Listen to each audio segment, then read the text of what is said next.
देखो जैसे मान लो हम ये लिखें एफ एक्स बराबर sine of sine inverse x, और जी एक्स लिखें cos of cos inverse x, ऐसे लिखें। देखो मैंने आपको इनवर्स ट्रिग्नोमेट्री पढ़ाया था, तो मैंने बताया था कि इसकी वैल्यू x के बराबर होती है और x होता है -1 और 1 के बीच में, और इसकी वैल्यू भी देखो x के बराबर होती है और x होता है -1 और 1 के बीच में। मतलब देखो दोनों ही फंक्शन x के बराबर हैं और दोनों का डोमेन क्या है बोलो, -1 और 1 के बीच में। इसका मतलब यहाँ पर ये दोनों फंक्शंस आपस में इक्वल फंक्शंस हैं। ध्यान दो, यहाँ पर हम कह सकते हैं दोनों फंक्शंस आपस में इक्वल फंक्शन है, क्योंकि देखो उनकी वैल्यूज भी बराबर है और उनके डोमेन भी आपस में बराबर है, इसलिए इनको हम इक्वल फंक्शन कह सकते हैं। ठीक है, देखो अब जैसे मान लो अगर हम एक फंक्शन ये ले लें एफ एक्स बराबर sine of sine inverse x, और एक ले लें मान लो हम tan of tan inverse x.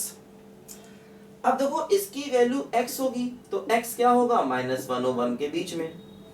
अच्छा इसकी वैल्यू भी x होगी और x होगा -∞ और इन्फिनिटी के बीच में। देखो ये भी x, दोनों x तो है लेकिन दोनों के डोमेन आपस में अलग अलग है।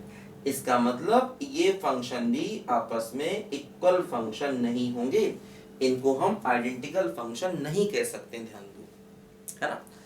तो इस टाइप के जितने भी एग्जाम्पल हैं इनमें थोड़ा हमें ध्यान देना पड़ेगा। जैसे मान लो अगर हम एक फंक्शन लेते हैं √x/x और दूसरा फंक्शन लेते हैं 1/√x, मान लो ये फंक्शन देखो हमने लिया, ठीक। अब देखो जैसे अगर हम इसका डोमेन देखें तो x को पॉजिटिव होना चाहिए, डिनोमिनेटर में x है तो x को 0 नहीं होना चाहिए। तो कुल मिलाकर के इसका डोमेन क्या हो गया, x ग्रेटर देन 0 हो गया, है ना, क्योंकि रूट के अंदर का टर्म पॉजिटिव होना चाहिए, डिनोमिनेटर में x है तो 0 भी नहीं होना चाहिए, तो कुल मिला के x ग्रेटर देन 0 हो गया। अब देखो यहाँ पर भी अंडर रूट है, डिनोमिनेटर में है, तो इसमें भी x को ग्रेटर देन 0 होना चाहिए, मतलब देखो दोनों का डोमेन बराबर है।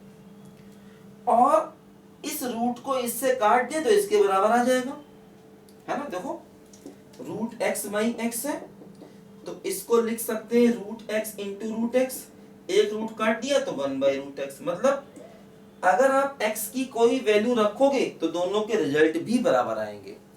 आप x को कुछ भी रखो 1 2 3 4 दोनों के आंसर बराबर आएंगे, और दोनों की देखो डोमेन भी बराबर है।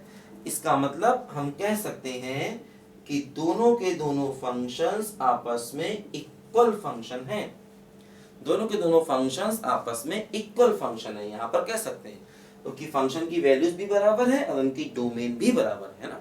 तो ऐसे चेक करना है हमको कौन से फंक्शन आपस में इक्वल है और कौन से आपस में इक्वल नहीं है।